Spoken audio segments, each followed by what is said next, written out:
Yes, sir. Can you take this and kind of walk back there and get a video up?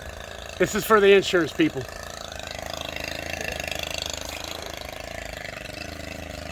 There you go. You want me to Just kind of walk backwards and get a bit. Is it recording already? Yeah, it's already going. Okay. The video.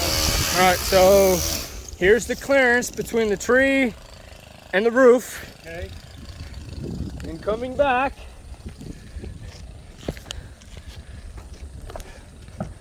the limbs are well above the roof by approximately 8 feet.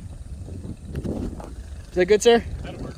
All right. I don't want to. That side of the roof, it kind of goes down that way because there's still trees above the roof over on that side. Okay. Yep.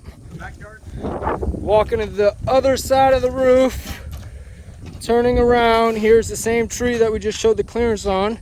Then looking down the roof, there are no other trees overhanging or near the roof. That tree there on the right is beyond and in depth of this house. Okay.